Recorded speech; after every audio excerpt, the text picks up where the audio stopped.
सरकार ने इन पर भरोसा करते हुए बिना कोलेटरल के ऋण दिया है।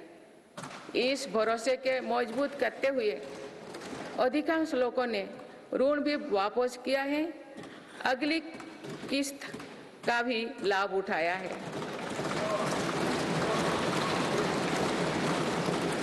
इस योजना के अधिकतर लाभार्थी दलित, पिछड़े, आदिवासी और महिलाएं हैं। माननीय सदस्यगण, सबका साथ, सबका विकास, सबका विश्वास और सबका प्रयास के मंत्र पर चल रही मेरी सरकार समाज के हर वर्ग को उचित अवसर देने में जुटी है। पहली बार सामान्य वर्ग के गरीबों को आरक्षण की सुविधा दी गई है। मेडिकल में ग्रेजुएशन और पोस्ट ग्रेजुएशन के लिए ओबीसी के केंद्रीय कोटे के तहत दाखिले में 27% आरक्षण सुनिश्चित किया गया है। राष्ट्रीय पिछड़ा बोर्ड आयोग को संवैधानिक दर्जा दिया गया है। मेरी सरकार ने बाबा साहेब आम्बेडकर से जुड़े 5 स्थानों को पंचतीर्थ के रूप में विकसित किया। आज देश भर में आदिवासी स्वतंत्रता सेनानियों के लिए समर्पित 10 संग्रहालय बनाया जा रहा है।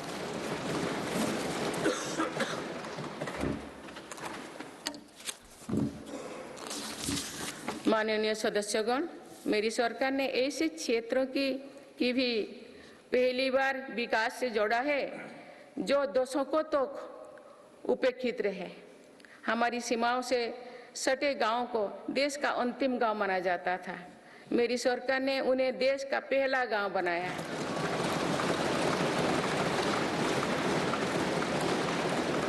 इन गांव के विकास के लिए वाइब्रेंट विलेज प्रोग्राम शुरू किया है। अंडमान निकोबार और लक्षद्वीप जैसे हमारे दूर सुदूर के द्वीप समूह भी विकास से वंचित थे। मेरी सरकार ने इन द्वीपों में भी आधुनिक सुविधाओं का निर्माण किया। वहां सड़क, हवाई यातायात और तेज इंटरनेट की सुविधाएं पहुंचाई। कुछ सप्ताह पूर्व ही लक्षद्वीप को भी अंडर वाटर ऑप्टिकल फाइबर से जोड़ा गया है। इससे स्थानीय लोगों के साथ ही पर्यटकों को भी सुविधा होगी। मेरी सरकार द्वारा आकांक्षा जिला कार्यक्रम के तहत देश के 100 से अधिक जिलों में विकास का प्राथमिकता दी गई है। इस कार्यक्रम की सफलता को देखते हुए मेरी सरकार ने आकांक्षा ब्लॉक कार्यक्रम भी शुरू किया है। इससे देश के उन ब्लॉक्स में विकास पर विशेष जोर दिया जा रहा है जो पीछे छूट गए हैं। माननीय सदस्यगण, मेरी सरकार आज पूरी सीमा पर मॉडर्न इंफ्रास्ट्रक्चर बना रही है। एक काम बहुत पहले ही प्राथमिकता के आधार पर हो जाना चाहिए था। आतंकवाद हो या विस्तारवाद, हमारी सेनाएं आज जैसे को तैसा की नीति के साथ जवाब दे रही है।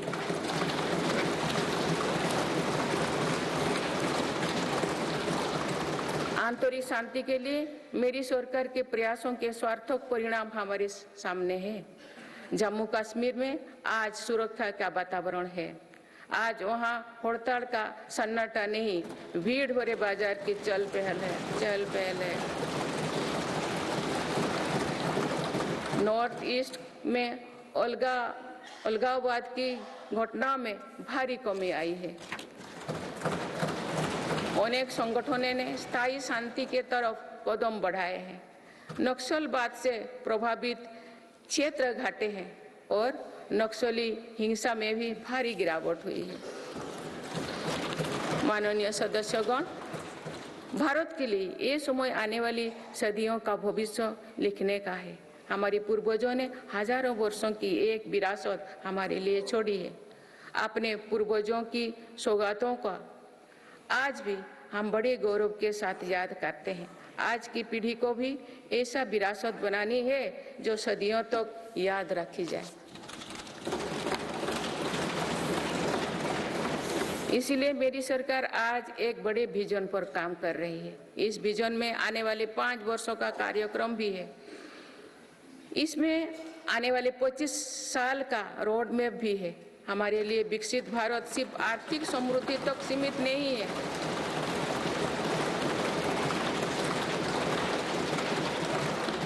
हमारे लिए विकास भारत सिर्फ आर्थिक समृद्धि तक सीमित नहीं है। हम सामाजिक, सांस्कृतिक और सामरिक ताकत को भी उतना ही महत्व देते हैं।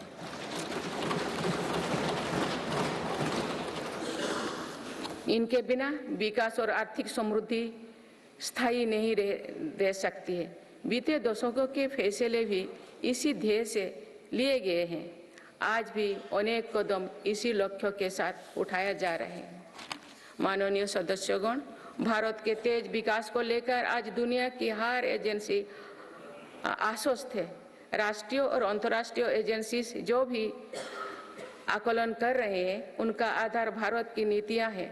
इंफ्रास्ट्रक्चर में रिकॉर्ड निवेश और पॉलिसी रिफॉर्म निवेशकों का विश्वास और बढ़ा रहा है। पूर्ण बहुमत वाली स्थिर और मजबूत सरकार के लिए भारतीयों का संकल्प भी दुनिया को नया भरोसा दे रहे हैं।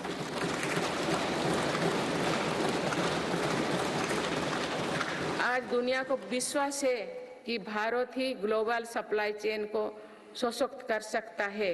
इसीलिए भारत भी आज इसके लिए बड़े कदम उठा रहे हैं। देश में एमएसएमई का एक मजबूत नेटवर्क बनाया जा रहा है। मेरी सरकार ने 14 सेक्टर्स के लिए PLI योजनाएं शुरू किए हैं। इसके तहत अभी तक लगभग 9 लाख करोड़ रुपया का उत्पादन हो चुका है। इससे देश में रोजगार और स्वरोजगार के लाखों नए अवसर बने। PLI से इलेक्ट्रॉनिक्स, फार्मा, फूड प्रोसेसिंग और मेडिकल डिवाइस के सेक्टर में भी लाभ हो रहा है। मेडिकल डिवाइस से जुड़े दर्जनों प्रोजेक्ट्स में उत्पादन शुरू हो चुका है। मेरी सरकार ने देश में 3 बल्क ड्रग पार्क भी बनाए हैं। माननीय सदस्यगण, आज मेड इन इंडिया एक ग्लोबल ब्रांड बन चुका है। मेक इन इंडिया को लेकर आज दुनिया आकर्षित हो रही है। आत्मनिर्भर भारत के लक्ष्यों को दुनिया समझ रही है। आज दुनिया भर की कंपनियां भारत में नए सेक्टर्स को लेकर उत्साहित है। सेमीकंडक्टर सेक्टर में हो रहा निवेश इसका उदाहरण है। सेमीकंडक्टर सेक्टर से इलेक्ट्रॉनिक्स और ऑटोमोबाइल सेक्टर को भी बहुत लाभ होगा। मेरी सरकार आज ग्रीन मोबिलिटी को बहुत प्रोत्साहित दे रही है। बीते कुछ सालों में ही देश में लाखों इलेक्ट्रिक वाहनों का निर्माण हुआ है।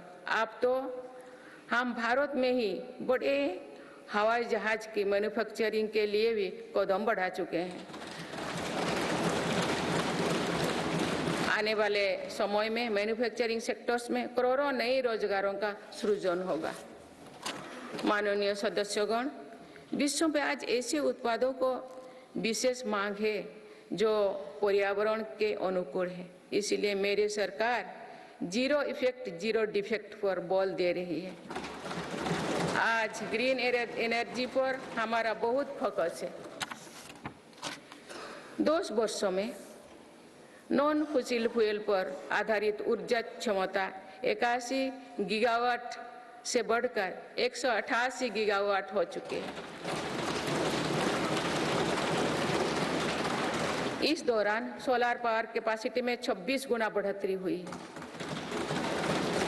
इसी तरह विंड पावर कैपेसिटी 2 गुनी हो चुकी है। रिन्यूएबल एनर्जी इंस्टॉल कैपेसिटी की दृष्टि से हम दुनिया में 4थे नंबर पर हैं। विंड पावर कैपेसिटी में भी हम 4थे नंबर पर हैं। सोलर पावर कैपेसिटी में हम 5वें नंबर पर हैं।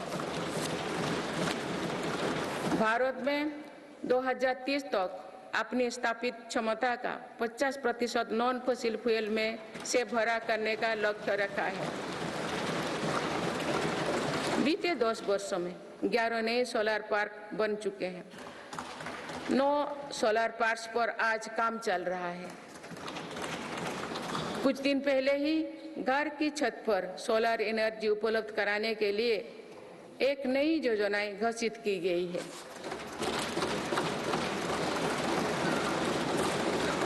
इसके तहत 1 करोड़ परिवारों को मदद दी जाएगी। इससे बिजली का बिल भी कम होगा और अतिरिक्त बिजली की खरीद विद्युत बाजारों में की जाएगी। परमाणु ऊर्जा के क्षेत्र में भी बहुत तेजी से काम किया जा रहा है। मेरी सरकार ने 10 नए परमाणु ऊर्जा संयंत्रों को स्वीकृति दी है। हाइड्रोजन एनर्जी के क्षेत्र में भी भारत तेज गति से आगे बढ़ रहा है। हम अभी तक लद्दाख और दमन दीव में 2 प्रोजेक्ट शुरू कर चुके हैं। मेरी सरकार ने इथेनॉल के क्षेत्र में अभूतपूर्व काम किया है।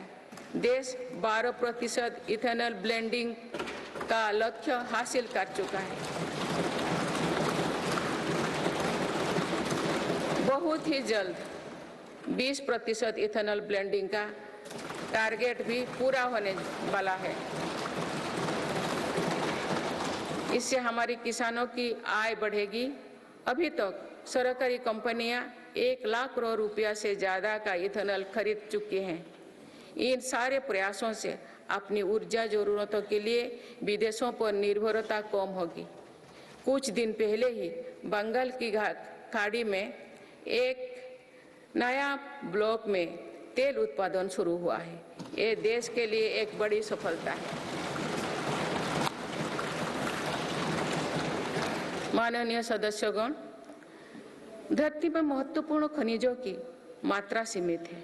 इसीलिए मेरी सरकार सर्कुलर इकोनॉमी को प्रोत्साहित कर रही है। भारत की पहली व्हीकल स्क्रैपेज पॉलिसी का लक्ष्य भी है। गहरे समुद्रों में खनिजों की संभावनाओं को तलाशना भी जरूरी है। इसी लक्ष्य के साथ डीप ओशन मिशन शुरू किया है। इस मिशन में अपने समुद्री जनजीवन के बारे में हमारी समझ भी बेहतर होगी। भारत का समुद्रयान इस क्षेत्र में शोध कर रहा है। मेरी सरकार भारत को दुनिया की एक बड़ी स्पेस पावर बनाने में जुटे हैं। ये मानव जीवन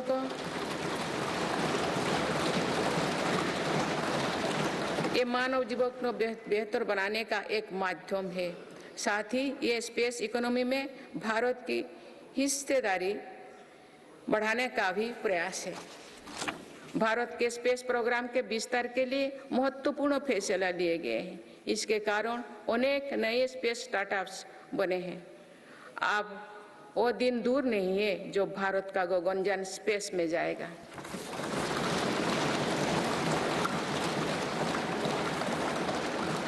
माननीय सदस्यगण, मेरी सरकार ने भारत को दुनिया के अग्रणी डिजिटल इकोनॉमीज में से एक बनाया है। इससे करोड़ों युवाओं को रोजगार मिला है। हमारा प्रयास है कि चौथी औद्योगिक क्रांति में भारत दुनिया में सबसे आगे रहे। मेरी सरकार आर्टिफिशियल इंटेलिजेंस मिशन पर काम कर रही है। ये भारत के युवाओं को नई अवसर देगा। ये नए स्टार्टअप्स के लिए संभावनाएं खोलेगा। इससे कृषि, स्वास्थ्य और शिक्षा के क्षेत्रों में क्रांतिकारी बदलाव आएगी। मेरी सरकार ने नेशनल क्वांटम मिशन भी स्वीकृत किया है। क्वांटम कंप्यूटिंग नए दौर की डिजिटल व्यवस्था बनाएगा। इस क्षेत्र में भारत आगे रहे, इसके लिए काम शुरू हो चुके हैं। माननीय सदस्यगण, मेरी सरकार भारत की युवा शक्ति की शिक्षा और कौशल विकास के लिए निरंतर नए कदम उठा रही है। इसके लिए नई राष्ट्रीय शिक्षा नीति बनाई गई और उसे तेजी से लागू किया जा रहा है। राष्ट्रीय शिक्षा नीति में मातृभाषा और भारतीय भाषाओं में शिक्षा पर बल दिया गया है। इंजीनियरिंग, मेडिकल, कानून जैसे विषयों की पढ़ाई भारतीय भाषा में प्रारंभ कर दी गई है।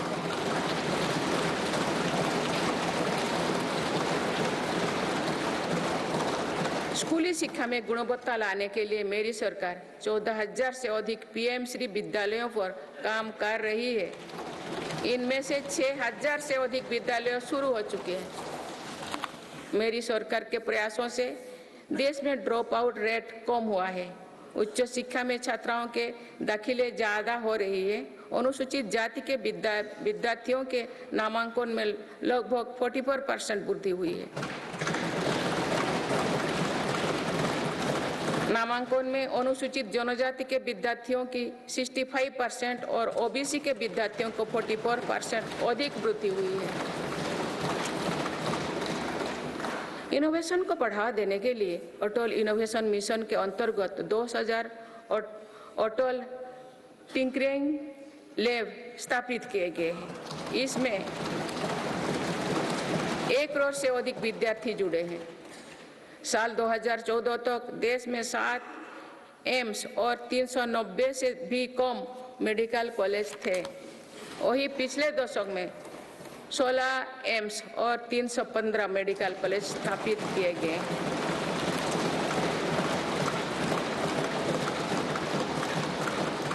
157 नर्सिंग कॉलेज स्थापित किए जा रहे हैं। पिछले दशक में एमबीबीएस की सीटों में 2 गुना से भी अधिक की वृद्धि हुई है। माननीय सदस्यगण, पर्यटन क्षेत्र युवाओं के लिए रोजगार देने वाला एक बड़ा सेक्टर है। मेरी सरकार ने बीते 10 वर्षों में पर्यटन के क्षेत्र में अभूतपूर्व काम किए हैं। भारत में घरेलू टूरिस्ट की संख्या के साथ ही भारत आने वाले विदेशी पर्यटकों की संख्या भी बढ़ी है। पर्यटन के क्षेत्र में जो वृद्धि हो रही है, इसका कारण भारत की बढ़ती साख है। आज दुनिया भारत को देखना और जानना चाहती है। इसके अलावा शानदार कनेक्टिविटी विकसित होने के कारण भी पर्यटन का दायरा बढ़ा है। जगह जगह एयरपोर्ट बनने से भी बहुत फायदा हो रही है। नॉर्थ ईस्ट में आज रिकॉर्ड संख्या में टूरिस्ट पहुंच रही है।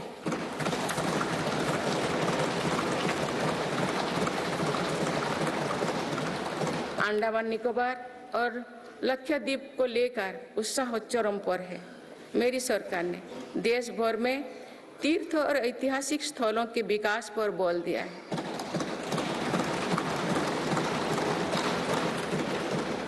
इससे अब भारत में तीर्थ यात्रा आसान हुई है। वही दुनिया भी भारत में हेरिटेज टूरिज्म को लेकर आकर्षित हो रही है। बीते 1 वर्ष में 8.5 करोड़ लोग काशी गए हैं।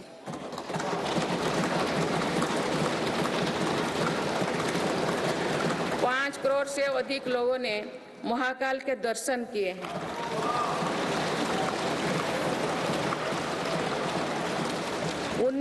उन्नीस लाख से अधिक लोगों ने केदार धाम की यात्रा की है। अयोध्या धाम में ही प्राण प्रतिष्ठा के बाद 5 दिनों में ही 13 लाख श्रद्धालु दर्शन कर चुके हैं।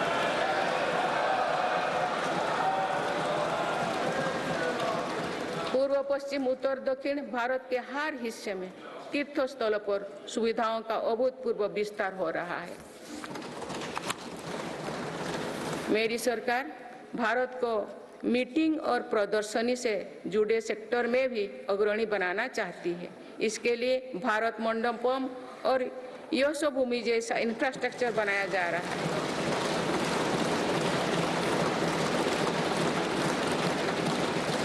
आने वाले समय में टूरिज्म रोजगार का एक बहुत बड़ा माध्यम बनेगा।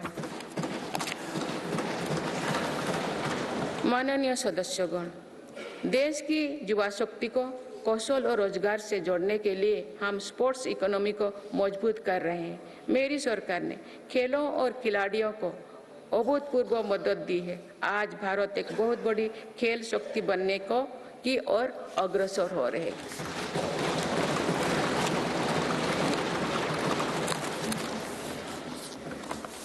खिलाड़ियों के साथ ही आज हम स्पोर्ट्स से जुड़े दूसरे क्षेत्रों पर भी बल दे रहे हैं। आज नेशनल स्पोर्ट्स यूनिवर्सिटी बन चुकी है। देश में हमने दर्जनों सेंटर ऑफ एक्सीलेंस बनाए हैं। इससे स्पोर्ट्स को एक प्रोफेशन के रूप में चुनने का अवसर युवाओं को मिलेगा।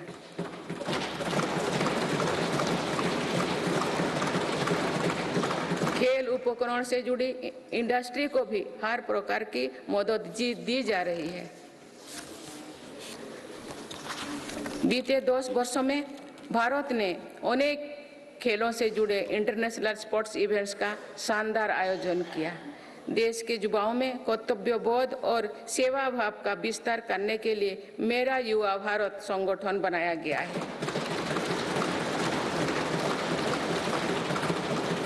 अभी तक इस संगठन से लगभग 1 करोड़ युवा जुड़ चुके हैं। माननीय सदस्यगण, संक्रमण काल में एक मजबूत सरकार होने का क्या मतलब होता है, ये हमने देखा है। बीते 3 वर्षों से पूरी दुनिया में उथल-पुथल मची हुई है। दुनिया के अलग-अलग हिस्सों में दरार पड़ गए हैं। इस कठिन दौर में मेरी सरकार ने भारत को विश्व मित्र के रूप में स्थापित किया है।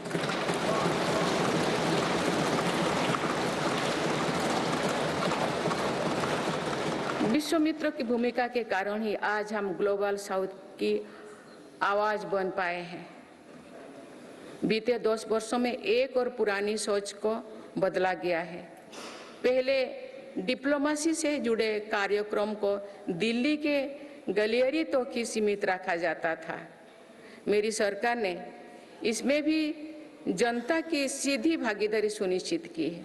इसका एक बेहतरीन उदाहरण भारत द्वारा G20 अध्यक्षता के दौरान देखा गया है।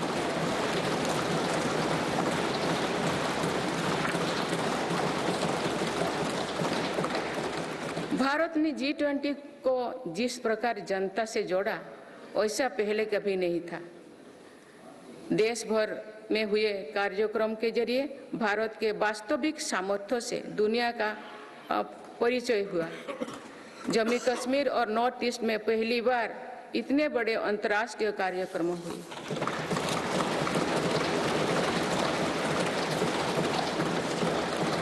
पूरी दुनिया ने भारत में हुए ऐतिहासिक G20 सम्मेलन की प्रशंसा की। ऐसे बंटे हुए माहौलों में भी एकमत से दिल्ली घोषणा पत्र जारी होना ऐतिहासिक है। वुमेन लेड डेवलपमेंट से लेकर पर्यावरण के मुद्दों पर भारत का विजन दिल्ली घोषणा पत्र की नींव बना है। हमारे प्रयासों से G20 में अफ्रीकन यूनियन के स्थायी सदस्यता को भी सराहा गया है। इसी सम्मेलन के दौरान Bharat middle east Europe corridor के निर्माण की घोषणा हुई है। ये कॉरिडोर भारत के सामुद्रिक सामर्थ्यों को और सशक्त करेगा। ग्लोबल बायोफ्यूल अलायंस का लॉन्च होना भी बहुत बड़ी घटना है। इस प्रकार के कदम वैश्विक समस्याओं के समाधान में भारत की भूमिका का विस्तार कर रहे हैं। माननीय सदस्यगण, मेरी सरकार ने वैश्विक विवादों और संघर्षों के इस दौरे में भी भारत के हितों को मजबूती से दुनिया के सामने रखा है। भारत की विदेश नीति का दायरा आज अतीत की विदेशों से कहीं आगे बढ़ चुका है।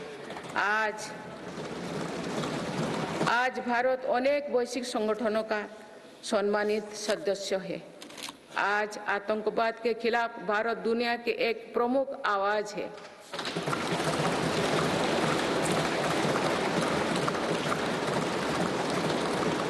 भारत आज संकट में फंसी मानवता की मदद के लिए मजबूती से पहल करता है।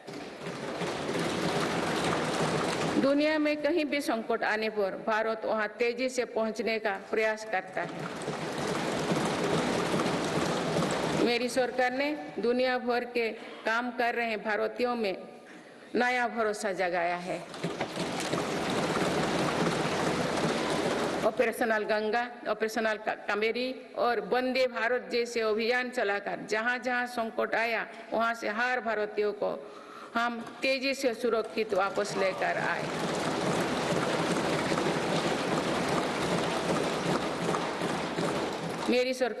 मेरी सरकार ने योग, प्राणायाम और आयुर्वेद की भारतीय परंपरा को पूरी दुनिया तक पहुंचाने के लिए निरंतर प्रयास किए। पिछले वर्ष संयुक्त राष्ट्र संघ के मुख्यालय में 135 देशों की प्रतिनिधित्व ने एक साथ योग किया।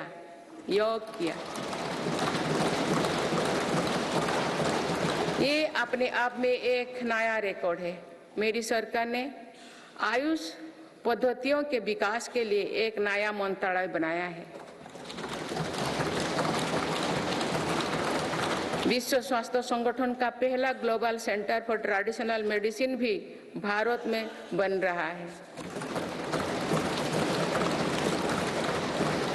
माननीय सदस्यगण, सभ्यताओं के कालखंड में ऐसे पड़ाव आते हैं जो सदियों का भविष्य तय करते हैं। भारत के इतिहास में भी ऐसे अनेक पड़ाव आए। इस वर्ष 22 जनवरी को भी देश ऐसे ही एक पड़ाव का साक्षी बना है।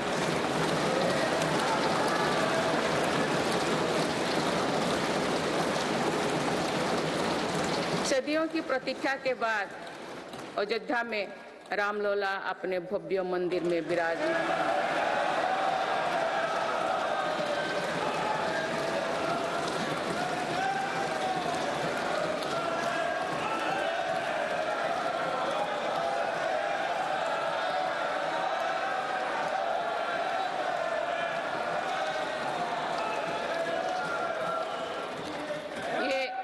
ये करोड़ों देशवासियों की इच्छा और आस्था का प्रश्न था, जिसका उत्तर देश ने पूरे सद्भाव के साथ खोजा है। माननीय सदस्यगण, आप सभी करोड़ों भारतीयों की आकांक्षाओं के प्रतिनिधि हैं। आज जो युवा स्कूल कॉलेज में है, उनके सपने बिल्कुल अलग हैं। हम सभी का ये दायित्व है कि अमृत पीढ़ी के सपनों को पूरा करने में कोई कसर बाकी ना रहे।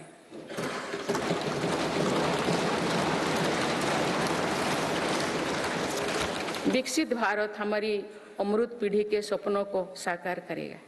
इसलिए हम सभी को एक साथ मिलकर संकल्पों की सिद्धि के लिए जुड़ना होगा।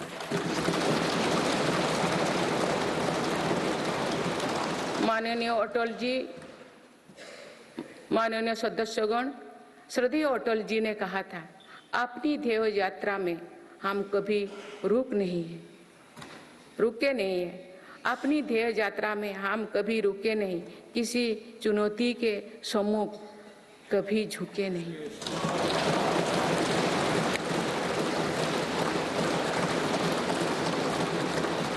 मेरी सरकार 140 करोड़ देशवासियों के सपनों को पूरा करने की गारंटी के साथ आगे बढ़ रही है। मुझे पूरा विश्वास है कि ये नया संसद भवन भारत की ध्येय यात्रा को निरंतर ऊर्जा देता रहेगा, नई और स्वस्थ परंपरा बनाएगा। वर्ष 2047 को देखने के लिए अपने साथी तो अब इस सदन में नहीं होंगे, लेकिन हमारी विरासत ऐसे होनी चाहिए कि तब की पीढ़ी हमें याद रखे।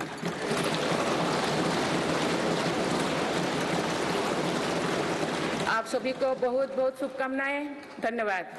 जय हिंद, जय भारत।